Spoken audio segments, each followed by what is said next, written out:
Hello students, now we are going to discuss astronomical telescope which is also called refracting type telescope. Astronomical telescope क्या है? ये एक ऐसा optical instrument है जो डिस्टेंट सेलेस्टियल ऑब्जेक्ट्स के क्लियर इमेजेस को देखने के लिए यूज किया जाता है. It is the device, it is the optical instrument which is used to see distant celestial objects clearly. इसमें दो स्लाइडिंग कोएक्सियल ट्यूब्स होती हैं जिसके एक एंड पे large aperture, large focal length का ऑब्जेक्टिव एक्रोमेटिक कॉन्वेक्स लेंस लगा होता है, ऑब्जेक्टिव लेंस होता है, और दूसरे एंड पे short aperture, short focal length का एक्रोमेटिक कॉन्वेक्स लेंस होता है जिससे हम फाइनल इमेज को ऑब्जर्व करते हैं. That's why this is called eye lens. और ये ऑब्जेक्ट को फेस करता है, इस वजह से इसे हम ऑब्जेक्टिव लेंस कहते हैं.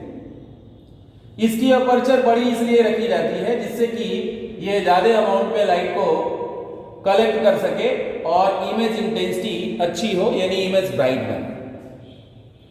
इसका अपर्चर और फोकल लेंथ दोनों शॉर्ट लिया जाता है. अपर्चर इसलिए शॉर्ट लिया जाता है जिससे कि पूरी की पूरी लाइट जो है हमारी आंख में आए और हम उसका इमेज क्लियर देख सके, ब्राइट इमेज उसका देख सके. अब हम ये देखते हैं इन दोनों के बीच का जो डिस्टेंस होता है वो रैक एंड पिनियन अरेंजमेंट से चेंज किया जा सकता है. इसका मैग्नीफाइंग पावर क्या होगा?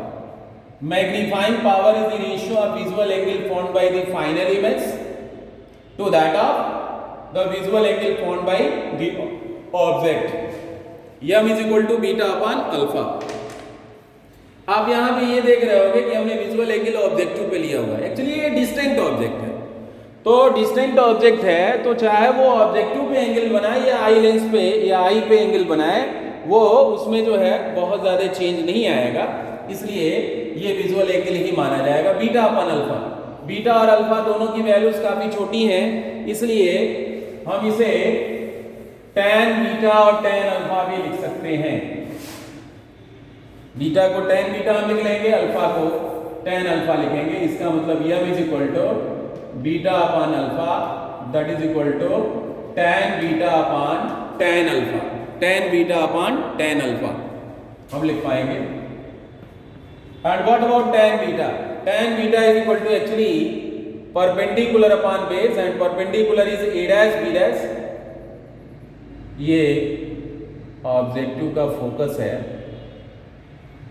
क्योंकि आपको पता है कि जो डिस्टेंट ऑब्जेक्ट्स होती हैं उनका इमेज फोकल प्लेन में बनता है, तो ये फोकल प्लेन है ऑब्जेक्टिव का. tan beta is equal to a dash b dash upon e dash, a dash b dash upon e dash.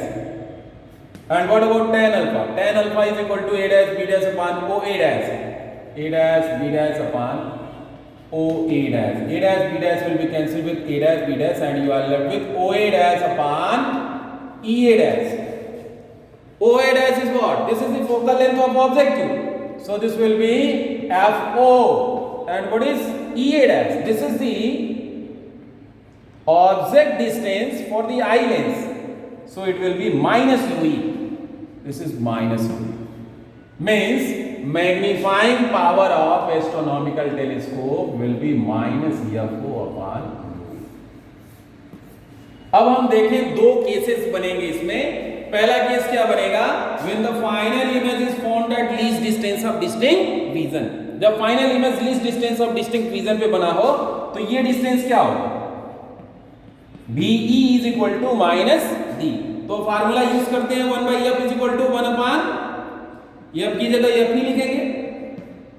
b minus D minus minus you. हमको चाहिए क्या? हमको 1 by u की वैल्यू चाहिए, तो ये हो जाएगा 1 upon F E plus 1 upon D is equal to 1 upon you.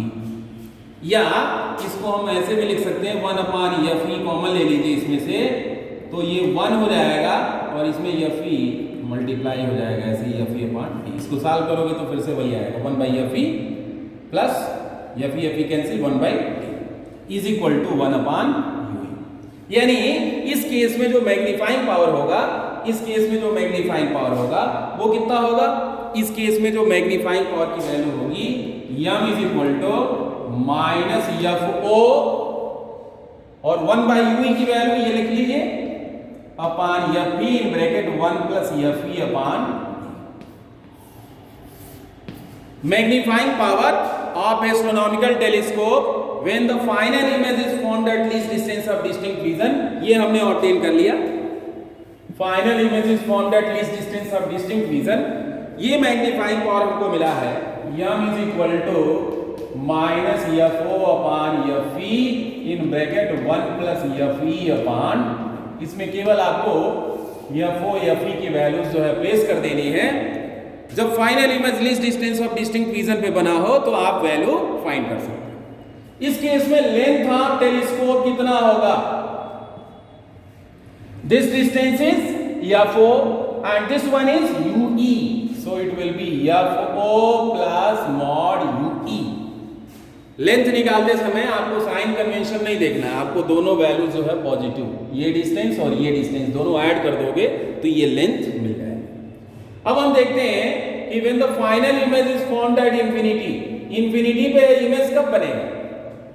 जब ऑब्जेक्टिव का फोकस और इस आई लेंस का फर्स्ट फोकस कोइंसाइड कर जाएंगे। इसका मतलब FE डैश जब यहीं पे होगा या ये इमेज यहां पे बने, इसके फोकस पे बने, तो जब फोकस पे बनेगा तो इमेज इंफिनिटी पे आ जाएगा।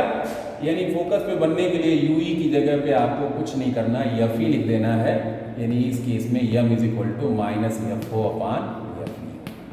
ये जो है फाइनल इमेज जब इंफिनिटी पे बनता है तो उस केस में magnifying power, length of telescope कितना हो जाएगा? FO प्लस FE, क्योंकि ये डिस्टेंस FE है और ये डिस्टेंस FO है। FO प्लस FE कर दोगे तो इस केस में एक्चुअली क्या होगा? जब ये इंफिनिटी पे बनेगा, यानी ये फोकस, अगर ये फोकस यहाँ पे लाई करे तो ये रेज जो है पैरेलल हो जाएगा।